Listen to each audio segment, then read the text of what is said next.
If you look at a summer Friday in 1957, one of the things you notice is where the cars are going. Not into the city, out of it. Out past the new subdivisions, past the last stoplight, down a two-lane road into the flat dark at the edge of town, where a screen the size of a building stands lit against the sky. A few hundred cars pulling into rows, a small metal speaker hung on each driver's window, the projector running, nobody dressed up, nobody required to be quiet. The children already in their pajamas in the back seat. That was the drive-in at the height of its moment. And for roughly 20 years it was one of the most ordinary things an American family could do on a warm evening.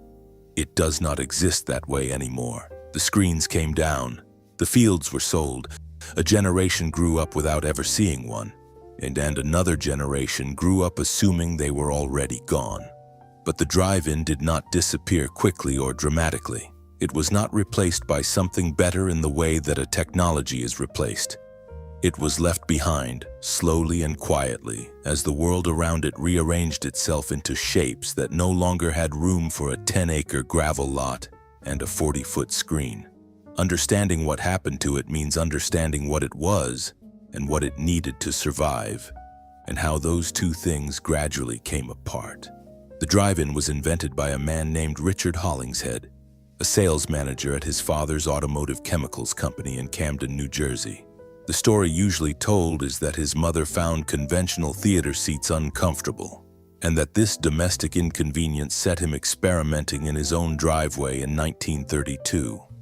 He mounted a projector on the hood of his car, nailed a sheet between two trees, and spent weeks testing different ramp configurations to ensure every car in a row could see past the one in front of it. He tried a sprinkler to simulate rain. When the design worked, he patented it, raised $30,000, and opened the world's first drive-in theater on June 6, 1933 in Pensauken Township, just outside Camden. The first film shown was a British comedy called Wives Beware. Admission was 25 cents per car and 25 cents per person, with no party charged more than $1. He advertised it as a place where the whole family is welcome, regardless of how noisy the children are. Hollingshead himself never made a profit. He sold the theater within a few years and moved on, but the idea outlasted him. By 1940, there were more than 20 drive-ins scattered across the country, on both coasts and in between. The war slowed everything down. Rubber and fuel were rationed and new construction was difficult. But once it ended, the conditions waiting on the other side were almost perfectly suited to what the drive-in required. Returning veterans with GI loans were buying houses in new subdivisions at the suburban fringe. More cars were being manufactured and purchased than at any point in the country's history. Land at the edges of those new communities was cheap and plentiful, and Hollingshead's patent was ruled invalid in the late 1940s, meaning anyone could now open a drive-in without paying royalties. The number of theaters that followed tells the story plainly. Fewer than 1,000 in 1949, growing to more than 4,000 by the late 1950s. The peak came in 1958. That year, more than 4,000 drive-in theaters were operating across the United States, accounting for roughly a quarter of the country's total box office revenue. The experience they offered was unlike anything the conventional theater provided. You did not have to dress up or arrange a babysitter or worry about a toddler making noise in the dark. You could eat food from home. You could talk. You could leave early without disturbing anyone. Teenagers found other uses for the back seat, a fact that became part of the mythology, though the drive-in had always been primarily a family destination. Many operators built playgrounds beside the screen so children could run around during the intermission. Some had full cafeterias. The largest, the all-weather drive-in in Copiague, New York, sat on 28 acres and could park 2,500 cars. It had a rooftop cafeteria, a playground, and a small trolley train called the Tally-Ho that ferried patrons across the grounds. The drive-in was not just a place to watch a film. It was somewhere to spend an evening, and for a particular moment in American life, there was nothing quite like it. Several things happened at once, and their effects compounded in ways that made the drive-in's decline feel, in retrospect, almost inevitable. The first was time. In 1966, the federal government standardized daylight saving time across the country through the Uniform Time Act. This meant that during the prime summer months, sunset arrived an hour later than it had before. A drive-in could not begin its first screening until the sky was fully dark, which now meant the film could not start until close to 10 in the evening, with the second feature running past midnight. For a family with young children, the arithmetic no longer worked on a weeknight. The drive-in's operating season was already compressed by weather in most of the country. It ran from spring through early autumn and went dark for the rest of the year. And now the window within each viable evening had narrowed further. Revenue that had been spread across 6 or 7 nights a week compressed into 2 or 3, and some of those nights were not enough to cover the cost of staying open. Operators who had built their business model on families coming out on a Tuesday in June found that those families simply stopped coming. At the second was the living room. Television had been competing with all cinema since the early 1950s, but the threat sharpened as the decade turned. Color television became widespread through the 1960s. Cable expanded what you could watch and when. Then in the late 1970s, the VHS cassette arrived, and with it the video rental store. For the first time, a family could watch a recent film at home, on their own schedule without driving anywhere or waiting for the sky to darken. This mattered more to the drive-in than to the indoor theater, because the indoor theater had always offered something the television could not replicate: scale, darkness, and occasion. The drive-in had offered comfort and informality. So had the couch. When the couch came with a VCR, the competition shifted in a way the drive-in had no clear answer to. And the math of daylight saving time, home video, and a culture that was increasingly moving indoors worked against the drive-in, one variable at a time. No single decision eliminated it.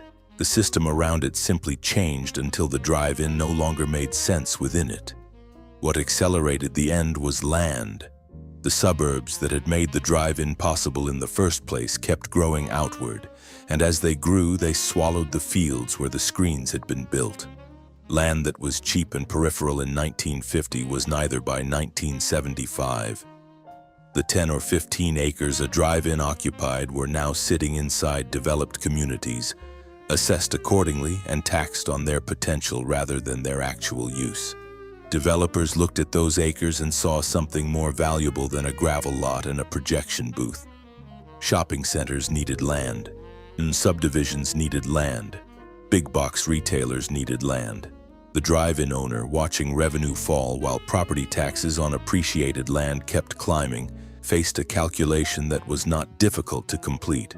Selling was worth more than staying open. Across the country, the screens came down one by one, and parking lots and strip malls went up in their place, and the transition was so gradual that most people did not mark the moment their local one disappeared. The drive-in had always understood its audience as people who wanted to be out but not formal about it, who wanted the collective experience of a film but not the constraints of a theater, who needed somewhere to take children that would not require the children to behave. It assumed the car as a kind of living room, the field as a kind of neighborhood, and the screen as the one shared thing in an otherwise private arrangement. What it could not survive was a world that increasingly provided all of those things in the actual living room, without requiring anyone to go anywhere at all. You can still find them. There are fewer than 300 drive-in theaters operating in the United States today, most of them family-run and fiercely local, concentrated in the rural South and parts of the Midwest and Northeast where land is still cheap enough and the sky dark enough and the community still close enough to sustain one. Ohio, Pennsylvania, and New York each have more than 24. They run double features on summer weekends. They still have concession stands and playgrounds. And the window speakers are gone. You tune to an FM frequency on your car radio now. But the screen is still enormous and the lot still fills up when the weather cooperates. Pull up a cinema listing tonight and you will not find one nearby. Not unless you are willing to drive. The drive-in is still out there on whatever stretch of 2-lane road still has enough flat land and enough sky to make it work. It opens in May, closes in September, and charges by the carload like it always did. The screen goes up at sunset. You back into your spot if you know what you're doing. The kids ask about the concession stand before the first preview ends. The sound comes through the car radio now, which is technically cleaner than the old window speakers, but somehow less right. You sit there in the dark with the windows down. You're listening to the same film as everyone else in the field, each car its own separate world. All of you together under the same sky, the way the drive-in always arranged it, private and communal at the same time, in a proportion that was harder to achieve than it looked. It was built for a particular version of American life, for the car and the suburb and the family at a specific moment in time, and it gave that life somewhere to be on a warm night.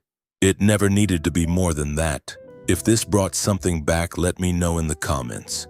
Did you grow up going to drive-ins?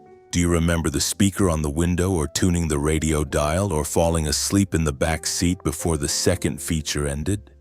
If you found this worth your time, subscribing helps me know there's interest in these topics.